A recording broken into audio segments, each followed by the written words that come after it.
इस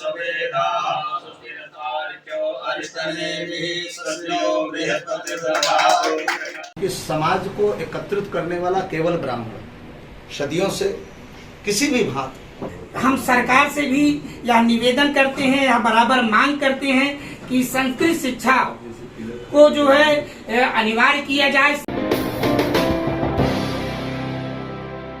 पहली बात तो सभी पत्रकार बंधुओं को बहुत बहुत आशीर्वाद, शुभकामनाएं। और आज एकीकृत महासभा का, ब्राह्मण महासभा का यहाँ अधिवेशन भी हुआ और ये कार्यालय का उद्घाटन हुआ। परम श्रद्धेय हमारे परम स्नेही और शिष्य भी कहा जाए तो कम नहीं है, शिव प्रकाश मिश्रा जी जो सेनानी जी हैं, हमारे पूर्व विधायक जी हैं, और हमारे पीके मिश्रा जी हैं, दीनदयाल त्रिपाठी जी हैं, सभी यहाँ पर एकत्रित हुए हैं। और इस कार्यालय के उद्घाटन में हमें आमंत्रित किया गया। साथ में मैं सभी ब्राह्मण समुदाय के लोगों को यह बताना चाहता हूं कि समाज को एकत्रित करने वाला केवल ब्राह्मण, सदियों से किसी भी भांति अगर हम गांव मोहल्ले छोटे समाज में भी जाते हैं तो ब्राह्मणों ने सदियों से, चाहे नाई हो, धोबी हो, कहार हो, लोहार हो, सबको जोड़कर एकत्रित करके रखा है। इसीलिए इस संघ का नाम ही रखा गया है एकीकृत ब्राह्मण महासभा। तो ब्राह्मण तो एकत्रित हों और साथ में समाज को भी एकीकृत, एकजुट बना करके लेके चलने का इसका एक लक्ष्य है। और उसी उद्घाटन में हम यहाँ पर पहुंचे, सम्मेलन भी हुआ। सभी को बहुत बहुत आशीर्वाद और आए हुए सभी श्रेष्ठ जनों को अनंत कोट आशीर्वाद, आपको भी बहुत बहुत आशीर्वाद। महाराज जी, ऐसी क्या जरूरत पड़ गई ये ब्राह्मण संगठन के नाम पर? आजकल तो बहुत सारे संगठन बन रहे हैं।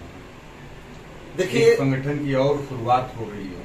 ये संसार है, जब अनेक जातियां अपना संगठन बना सकता है तो क्या ब्राह्मण बनाने में असमर्थ है?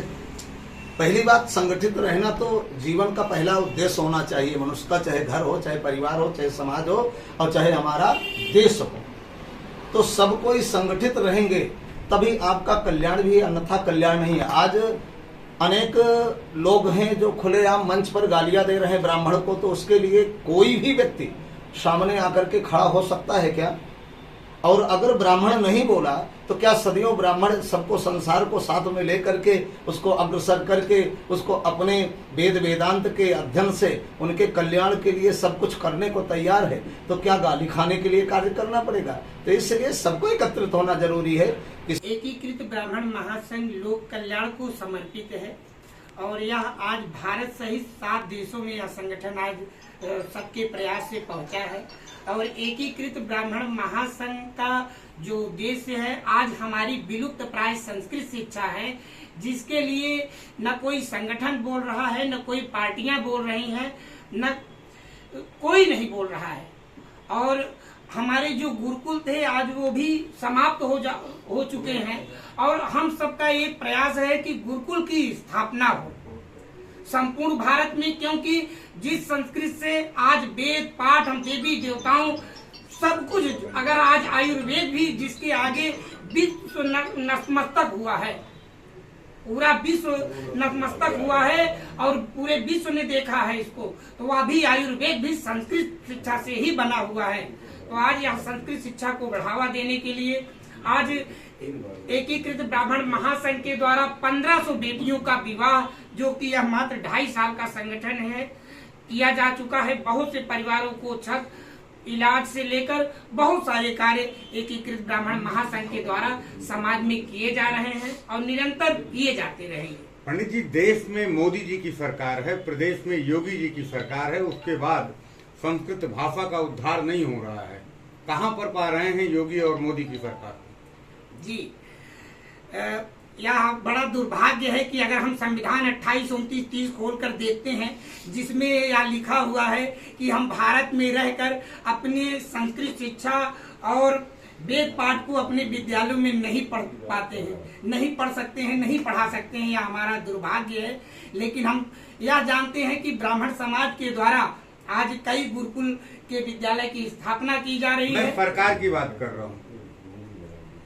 हम सरकार से भी यह निवेदन करते हैं, यह बराबर मांग करते हैं कि संस्कृत शिक्षा को जो है अनिवार्य किया जाए। जैसे सभी विषय पढ़ाए जा रहे हैं विद्यालयों में, वैसे संस्कृत शिक्षा को भी अनिवार्य किया जाए, यही मांग रहे हैं। पंडित जी, संस्कृत शिक्षा तो अनिवार्य ऑलरेडी है ही, लेकिन जो व्यवस्था है संस्कृत विद्यालयों की, महाविद्यालयों की, काफी जर्जर हो चली है जी। अध्यापक नहीं है जी, संसाधन नहीं है जी। योगी और मोदी सरकार को कहाँ पे पा रहे हैं यहाँ? जी, हम सरकार से बराबर लगे हुए हैं, बराबर उनसे ज्ञापन के माध्यम से उनसे मिलकर यह बताया जा रहा है जो भी हमारे संस्कृत के विद्यालय आज जीर्ण शीर्ण पड़े हैं उनकी मरम्मत कराया जाए। जो भी वहाँ अध्यापक नहीं है वहाँ पर अध्यापकों की, गुरुजनों की नियुक्ति की जाए। बराबर इसका एक प्रयास हम सरकार से इसकी बराबर मांग कर रहे हैं। मांग बराबर कर रहे हैं आप। दूसरा टर्म हो रहा है केंद्र में और प्रदेश में भी दूसरा टर्म चल रहा है, रिस्पांस क्या है? रिस्पांस तो अभी तक कुछ नहीं मिला है। बहुत सारे हमारे गुरुकुल जो है आज वो तो खत्म हो चुके हैं और संस्कृत के विद्यालय भी हमारे बंद पड़े हैं।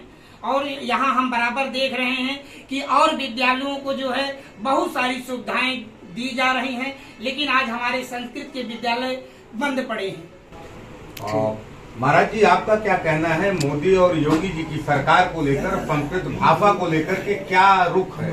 कितना संतुष्ट पा रहे हैं आपको खुद को? देखिए, मैं आपको बताऊं, सनातन धर्म की रक्षा करने के लिए माननीय योगी जी, माननीय प्रधानमंत्री मोदी जी ने सदैव काम किया है। मैंने माननीय प्रधानमंत्री जी को लगभग 40 पेज का ज्ञापन दिया था और खुद अपने अतुलेश्वर धाम के द्वारा दिया था। तो हमें आश्वस्त किया गया था कि पूज्य महाराज श्री, हमें थोड़ा सा समय चाहिए और अवसर आया है। जहाँ तक मैं देख रहा हूँ कि वेद संस्थान बहुत सारे खुले भी हैं।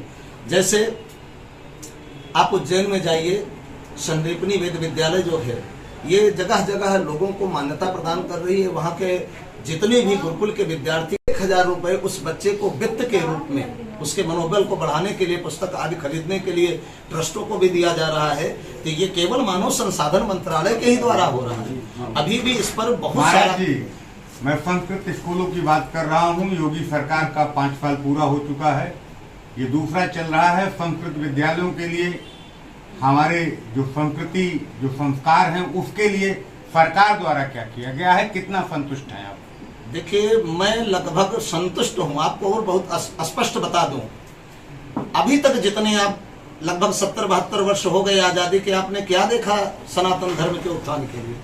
पत्रकारिता आप करते हैं, क्या कॉरिडोर बनारस का बन सकता था? क्या राम मंदिर अयोध्या का बन सकता था? क्या आप विंध्याचल गए होंगे? विंध्याचल में आप पैदल जा सकते थे? क्या आप मथुरा के बारे में या गोवर्धन के बारे में जानते हैं? देखिए, बात संस्कृति की नहीं है। सवाल बात देखिए विद्यालयों को है। आपने कहा कि हम आज अपनी पुरानी परंपरा को लेकर के, वेद पालाएं खोलने को लेके, गुरुकुल खोलने को लेके, उसको लेकर के हमारा सवाल। आज मैं आपको बहुत स्पष्ट कर देना चाहता हूँ, जितने भी वेद विद्यालय खुले हुए हैं उत्तर प्रदेश में, जितने भी खुले हैं, किसी संस्थाओं के द्वारा खुले हैं। वो अपने हित के लिए उन वेद विद्यालयों को खुलवाए थे, अपने आचार्यों की नियुक्ति करते थे पैसा लेकर के।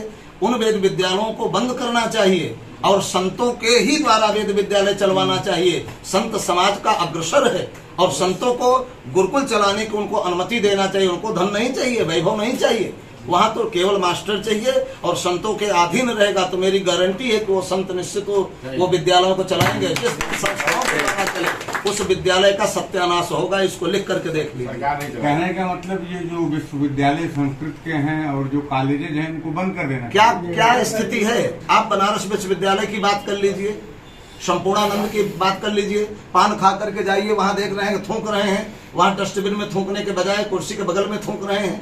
किन विद्यालयों की बात आप करते हैं? मैं तो जाकर के जर्जर स्थिति में देखता हूँ, देख करके पीड़ा होती है। सर्वो जातियां उसमें भरी पड़ी हैं, तो वो संस्कार देंगे आपको?